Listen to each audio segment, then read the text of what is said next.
Vishwavani TV ప్రేక్షకులకు యేసు ప్రభువారి యొక్క శ్రేష్టమైన నామంలో ప్రత్యేకమైన వందనాలు. ప్రియులారా, ఎలా ఉన్నారు? బాగున్నారా?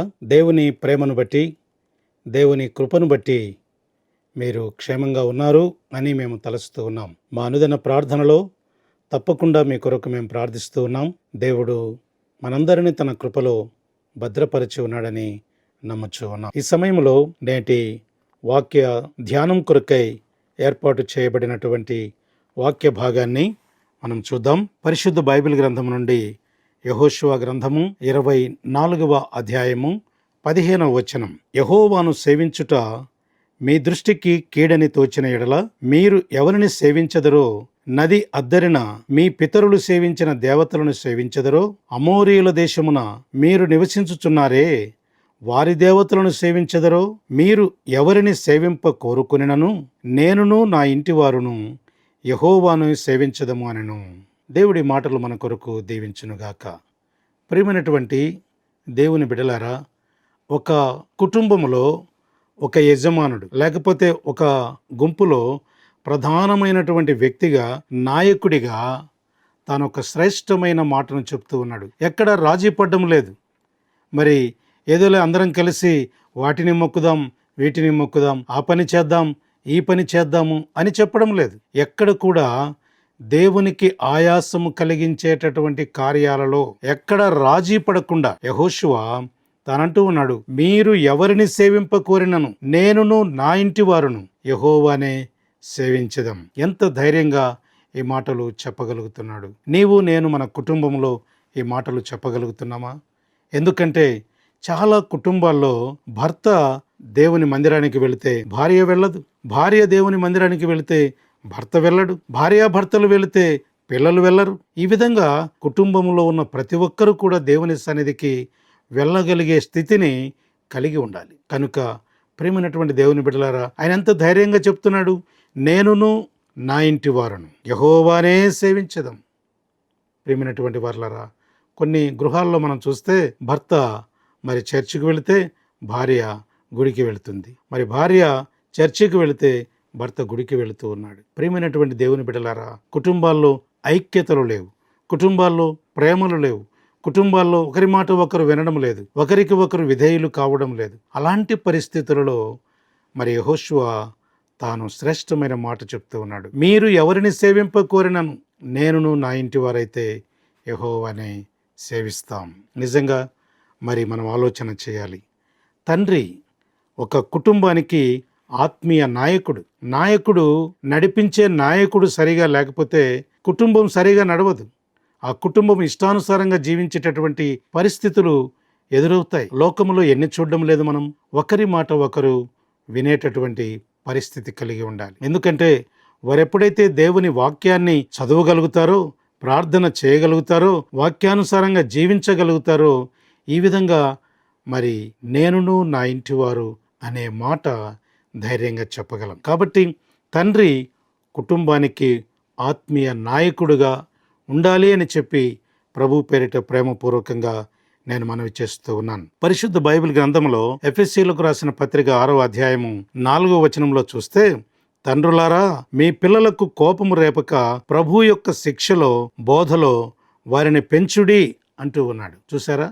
కాబట్టి తల్లిదండ్రులు బిడ్డలను పెంచే విషయం, వారేదో వారిని గొప్ప వ్యక్తులుగా చేయాలని ఏదేదో వారు ఆశించి ఆ విధంగా తయారు చేస్తూ ఉంటారు. కానీ దేవుని చిత్తానుసారముగా బిడ్డలను పెంచితే వారు మంచి ప్రయోజకులు అవుతారు. దేవుని వాక్యానుసారంగా బిడ్డలని పెంచితే వారు అనేకులకు ఆశీర్వాదానికి కారకులవుతారు. అందుకే అంటున్నాడు, తండ్రులారా మీ పిల్లలకు కోపం రేపొద్దు, కోపం రేపకుండా ప్రభు యొక్క శిక్షలో బోధలో పెంచండి. మీ బోధలో మీ శిక్షలో పెరిగితే వారు మరి మీకు విధేయులు కారు. కాబట్టి మనం ఆలోచన చేస్తే దేవుడు కుటుంబంలో తండ్రికి నాయకత్వపు బాధ్యతలు ఇచ్చాడు. కుటుంబంలో ఎవరికి బాధ్యత ఇచ్చాడంటే తండ్రికి. తండ్రి ఆ కుటుంబంలో నాయకుడుగా ఉండి అతనేం చేయాలి, తన కుటుంబాన్ని దేవుని మార్గంలో నడిపించే వ్యక్తిగా ఉండాలి. ఆయనే ప్రార్థనకు రాకపోయి పిల్లలు ప్రార్థనకు వెళ్ళండి అంటే ఎవరైనా వెళ్తారా? తాను వాక్యాన్ని చదవకుండా బిడ్డల్ని వాక్యం చదువు అంటే చదువుతారా? కాబట్టి ఒక కుటుంబ నాయకుడు కుటుంబాన్ని సరైన మార్గంలో దేవునిలో నడిపించే విధంగా ఉండాలి అని ప్రభు పేరిట ప్రేమపూర్వకంగా నేను మనవి చేస్తూ ఉన్నాను. అలాగే యెహోషువ తన ఇంటి వారందరినీ కూడా దేవుని సేవలో నడిపించినట్లుగా మనం చూస్తూ ఉన్నాం. మన పిల్లలు మన మాటలు కాకుండా మన జీవితాన్ని అనుసరిస్తారు. కాబట్టి మన మాటలు కాదు ముఖ్యం. మాటలు చాలామంది చెప్తారు, కానీ జీవితం జీవించి చూపించు. నీ జీవితాన్ని చూసి వారు కూడా నేర్చుకుంటారు, మంచి జీవితాన్ని కలిగి ఈ లోకంలో జీవిస్తారు. కనుక దేవుని చిత్తములో ఎప్పుడైతే మనం నడవగలిగితే మన పిల్లలు కూడా మన జీవితాన్ని చూసి వారు ఆ మార్గంలో నడవగలరు. ప్రతిరోజు ఉదయం వేకువనే లేచి మనం మోకరించి ప్రార్థన చేయగలిగితే మన పిల్లలు కూడా లేచి ప్రార్థన చేయగలరు.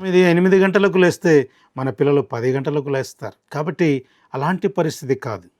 తల్లి చేలో మేస్తే బిడ్డ గట్టున మేస్తుందా అన్న సామెత లోకంలో ఉంది. కనుక ప్రియమైనటువంటి దేవుని బిడ్డలారా ఆలోచించాలి. యెహోషువ తండ్రి ఏ విధంగా ఆయన ఒక గట్టి తీర్మానం చెప్పగలిగేటటువంటి పరిస్థితి ఉంది. రెండవది మనం చూద్దాం. తండ్రి ప్రార్థనా యోధుడై ఉండాలి. మొదటి దినవృత్తాంతములు 4వ అధ్యాయము 10వ వచనంలో చూస్తే, ఎబ్బేజు ఇశ్రాయేలీయుల దేవుని గూర్చి మొర్రపెట్టి, నీవు నన్ను నిశ్చయముగా ఆశీర్వదించి నా సరిహద్దును విశాలపరచి నీ చెయ్యి నాకు తోడుగా ఉండ దయచేసి నాకు కీడు రాకుండా దానిలో నుండి నన్ను తప్పించుము అని ప్రార్థన చేస్తూ ఉన్నాడు. తండ్రి కుటుంబ నాయకుడు ప్రార్థనా యోధుడై ఉండాలి. తాను ఏమడుగుతున్నాడు?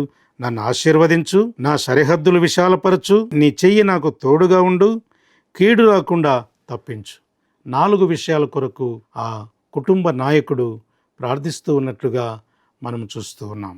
దేవుడు ఖచ్చితంగా ఆ ప్రార్థన విన్నాడు, ప్రార్థనకు ప్రతిఫలాన్ని ఇచ్చాడు. ఎబ్బేజు ఆశీర్వదించబడ్డాడు. పిల్లల భవిష్యత్తు కోసం ప్రతిరోజు ప్రార్థించగలిగేటటువంటి తండ్రులు ఉండాలి. యోబు జీవితంలో వారి బిడ్డల కొరకు మరి అరుణోదయముననే లేచి వారి కొరకు ప్రార్థించినట్లుగా యోబు గ్రంథంలో మనం చూస్తాం. కాబట్టి పిల్లల భవిష్యత్తు కోసం ప్రతిరోజు ప్రార్థించే తండ్రి దేవుని కృపను ఖచ్చితంగా అనుభవిస్తారు. కాబట్టి ప్రార్థన లేని జీవితం ఉండకూడదు. కుటుంబ నాయకుడు ప్రార్థన కలిగి ఉండాలి.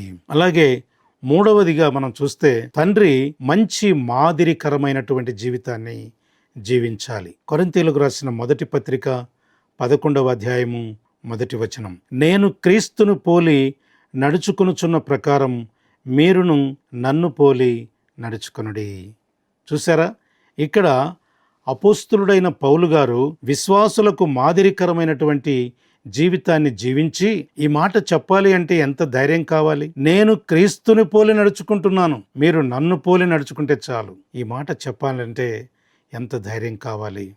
ప్రియమైనటువంటి వాళ్ళారా, అపోస్తులుడైన పౌలు గారు విశ్వాసులకు ఆదర్శమయ్యాడు, మాదిరికరంగా ఉన్నాడు. మరి మన మాటల కంటే మన ప్రవర్తన మన పిల్లలపైన, మన చుట్టూ ఉన్నవారిపైన ప్రభావితం చేస్తుంది. కాబట్టి మనం ఎలా ఉన్నాం? నిజంగా మాట చెప్పడానికి నేను క్రీస్తును పోలి నడుచుకుంటున్నాను, మీరు నన్ను పోలి నడుచుకోండి. ఎంత మాదిరికరమైనటువంటి జీవితం మనం జీవించాలి. ఒకరికి చెప్పే ముందు మనము చేసి చూపించాలి. ఏది కూడా యేసు ప్రభువారు ఈ లోకంలో ఆయన చెయ్యకుండా ఏది చెప్పలేదు. కాబట్టి మనం చెయ్యాలి, ఆ తర్వాత చెప్పాలి. చేయకుండా చెప్తే ఎవరు వినరు. కనుక యేసు ప్రభువారు ఆయన దేవుడై ఉండి వేకువనే లేచి ఇంకా చీకటి ఉండగానే కొండకు వెళ్ళి ప్రార్థన చేశాడే, ఆయనకు అవసరమా? ఎందుకు అంటే ఆయన మాదిరికరమైన జీవితాన్ని జీవించి నీకు నాకు మాదిరి ఉంచిపోయాడు. ఆయన అడుగుజాడల్లో నడవమని చెప్పాడు, క్రీస్తుని పోలి నడుచుకోమని చెప్పాడు. కనుక ప్రియమైనటువంటి దేవుని బిడ్డలారా, నామకార్థ క్రైస్తవులుగా జీవించి క్రీస్తు లేని జీవితం జీవిస్తే ఏం ప్రయోజనం? యేసు ప్రభువారికి ప్రార్థన అవసరం లేదు, అయినప్పటికీ ఆయన చేసి చూపించాడు, మీరు ఈ విధంగా చేయండి అని. కాబట్టి మనము చేయకుండా ఇతరులకు చెప్తే దానివల్ల ఏ ప్రయోజనము లేదు. తర్వాత 4వదిగా మనం చూస్తే తండ్రి ప్రేమతో క్రమశిక్షణ నేర్పించాలి. సామెతల గ్రంథం 13వ అధ్యాయము 24వ వచనం చూస్తే, బెత్తము వాడని వాడు తన కుమారునికి విరోధి, కుమారుని ప్రేమించువాడు వానిని శిక్షించును. చూసారా, ఏ తండ్రి అయినా కుమారుడు చచ్చిపోవాలి అని కొడతాడా? ఎందుకంటే వాడు దారిలో పెట్టబడాలి. దారి తప్పుతున్నాడు అంటే బెత్తము వాడి దారిలో పెట్టాలి, కానీ మరి బిడ్డ చనిపోవాలని ఏ తండ్రి కోరుకోడు. కనుక ప్రియమైనటువంటి దేవుని బిడ్డలారా, మనం ఏం చేయాలంటే తండ్రి ప్రేమతో క్రమశిక్షణలో వారిని పెట్టాలి అని చెప్పి ప్రభు పేరిట ప్రేమపూర్వకంగా నేను మనవి చేస్తూ ఉన్నాను. చాలామంది ఏం చేస్తారంటే బిడ్డలకు గారాబంగా పెంచుతూ వారు ఏది అడిగితే అది కొనిస్తూ డబ్బులు వృధా చేస్తూ ఉంటారు. నిజంగా వారిని పాడు చేస్తున్నారంటే తల్లిదండ్రులే. మరలా నా బిడ్డ నా మాట వినడం లేదు, నాకు తిరుగుబాటు చేస్తున్నాడు, వాడు చెడు వ్యసనాలకు బానిసయ్యాడు, చెడు సహవాసాలు చేస్తున్నాడు అంటే నువ్వు మొక్కగా ఉన్నప్పుడే వంచితే అది వంగుతుంది, కానీ మొక్కై వంగనిది మానై వంగుతుందా అన్న సామెత లోకంలో ఉంది. కనుక నీ బిడ్డను చిన్న వయసు నుంచే క్రమశిక్షణ జీవితాన్ని నువ్వు నేర్పించగలిగితే పెద్దవాడైనప్పుడు తప్పిపోడు. నువ్వు చిన్నప్పుడే గారాబంగా పెంచి గాలికి వదిలేస్తే వాడేం చేస్తాడు? చెడు వ్యసనాలకు బానిస కాడా? చెడు స్నేహాల్లో మరి ఆయన ఉండిపోడా? దుష్ట సాంగత్యము మంచి నడవడిని చెరుపుతుంది అని చెప్పి దేవుని యొక్క వాక్యం తెలియచేస్తుంది. కనుక ప్రేమైనటువంటి వారలారా, మరి క్రమశిక్షణ ప్రేమకు విరుద్ధం కాదు, కానీ అది ప్రేమ యొక్క వ్యక్తీకరణ. కనుక మనం ఆలోచన చేయాలి. దేవుడు తన పిల్లలని ప్రేమతో శిక్షిస్తాడు. అలాగే దేవుడు, నా కుమారుడా, ప్రభువు చేయు శిక్షను తృణీకరించకము, ఆయన నిన్ను గద్దించినప్పుడు విసుకకము, ప్రభువు తాను ప్రేమించు వారిని శిక్షించి తాను స్వీకరించు ప్రతి కుమారుని దండించును. అది కుమారులతో సంభాషించినట్లు మీతో సంభాషించు, ఆయన హెచ్చరికను మరచితిరి అని హెబ్రీ గ్రంథకర్త హెబ్రీలకు రాసిన పత్రిక 12వ అధ్యాయం 6వ వచనంలో తెలియచేస్తూ ఉన్నాడు. కనుక ప్రియమైనటువంటి దేవుని బిడ్డలారా, ప్రభు ఏదైనా ఒక శిక్ష పెట్టాడు అంటే దాన్ని తృణీకరించద్దు. ఎందుకంటే అది నీ మేలు కొరకే, అది నా మేలు కొరకే, అది మన మేలు కొరకే. తండ్రి శిక్షించని కుమారుడు బుద్ధిమంతుడు కానేరడు అని చెప్పి దేవుని యొక్క వాక్యం తెలియచేస్తుంది.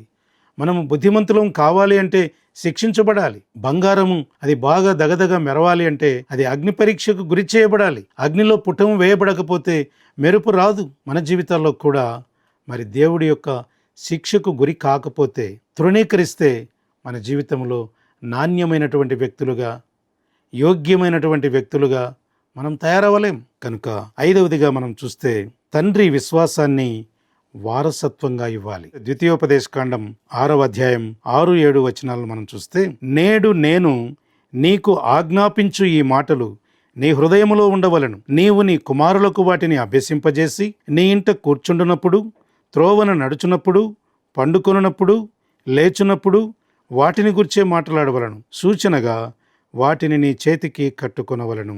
చూసారా? కాబట్టి ఆస్తి కంటే విశ్వాసము గొప్ప వారసత్వం. చాలామంది నా తదనంతరం నా ఆస్తి నా బిడ్డలకే అని వ్రాస్తూ ఉంటారు, మంచిదే. కానీ నా భక్తి జీవితం నా తర్వాత నా పిల్లలకు కూడా రావాలని ఎందుకు అనుకోరు?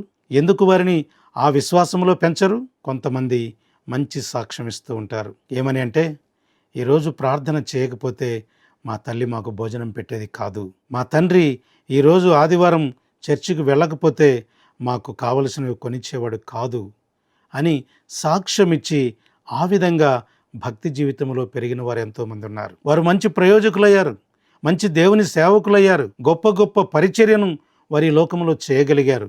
అంటే కారణం తల్లిదండ్రులు ఆ విశ్వాసం అనే వారసత్వాన్ని కుమారులకు, కుమార్తెలకు పంచిపెట్టాలి. ఆస్తిని పంచిపెడితేనే కాదు, నీకున్న భక్తి జీవితాన్ని కూడా, నీకున్న విశ్వాస జీవితాన్ని కూడా పంచిపెట్టాలని మనవి చేస్తూ ఉన్నాను. 6వ విషయాన్ని మనం చూస్తే, తండ్రి తన కుటుంబాన్ని కాపాడేవాడుగా ఉండాలి. కుటుంబ అవసరాలను తీర్చడం దేవుని దృష్టిలో ఒక ముఖ్యమైన బాధ్యత. చాలామంది కుటుంబాన్ని గురించి పట్టించుకోరు, వేరే కుటుంబాలకు వెళ్ళి న్యాయ సలహాలు ఇస్తూ ఉంటారు. ఇలా చేస్తే బాగుంటుంది, అలా చేస్తే బాగుంటుంది, ఇలా ఉంది. కనుక నీవు సమృద్ధిగా సంతోషంగా నీ ఇంటి వారు తిని మిగిలితే ఇతరులకు చేయి, లేకపోతే వేరే వారి ఇంటి సమస్యల్లో నువ్వెందుకు తలదూరుస్తావు? ఆ విధంగా చేయడం ద్వారా లేనిపోని సమస్యలు తెచ్చుకొని మనము అనేకమైన టెన్షన్స్కు గురి అవుతాం. మన యొక్క శరీరము అనారోగ్యం పాలవుతుంది. కనుక కుటుంబ నాయకుడిగా నీ కుటుంబం గురించి నువ్వు ఆలోచన చేయి. నీ కుటుంబం యొక్క అవసరతలు తీర్చడం కోసం నువ్వే ప్రయాసపడు. శారీరకంగా మాత్రమే కాదు, కానీ ఆత్మీయంగా కూడా మన కుటుంబాన్ని కాపాడాలి అని చెప్పి ప్రభు పేరిట మనవి చేస్తూ ఉన్నాను. దేవుడు కొద్ది మాటలు దీవించునుగాక. తండ్రి తన కుటుంబ బాధ్యతను ఎరిగి కుటుంబంని సరైన విధానంలో నడిపించగలిగితే గొప్ప సేవ చేయగలరు, ప్రభు రాజ్యాన్ని స్థాపించగలరు. అట్టి కృప పరిశుద్ధాత్మదేవుడు మనకు దయచేయనుగాక. ప్రార్థన చేద్దాం. ప్రేమగల తండ్రి, పరిశుద్ధుడా, మీకు వందనాలు చెల్లిస్తున్నాం నాయనా. మరొకసారి నీ మాటలు విన్న అనేక కుటుంబాల జీవితాల్లో వారి కుటుంబాలకు నాయకులుగా ఉంటున్నారా? వారి కుటుంబాల్లో వారి బిడ్డలను నడిపించడానికి ప్రార్థనా యోధులుగా ఉంటున్నారా? వారి కుటుంబ అవసరతలు తీర్చగలుగుతూ ఉన్నారా? నాయనా, పరీక్షించుకొని కుటుంబాల్లో ఐక్యత, ప్రేమ, సంతోషం, సమాధానం, నెమ్మది కలిగి జీవించగలిగేటటువంటి కృపను దయచేయమని వేడుకుంటున్నాం. నేనును నా ఇంటి వారు యెహోవానే సేవించదమన ధైర్యం కలిగిన మాటలు నాయన మేము కూడా చెప్పడానికి కృప చూపించండి. మీకే వందనాలు చెల్లిస్తూ మమ్మలను మీ కృపాస్థలకు అప్పగించుకుంటూ యేసు పరిశుద్ధ నామమున స్తుతించి అడిగి వేడుకుంటున్నాం తండ్రి.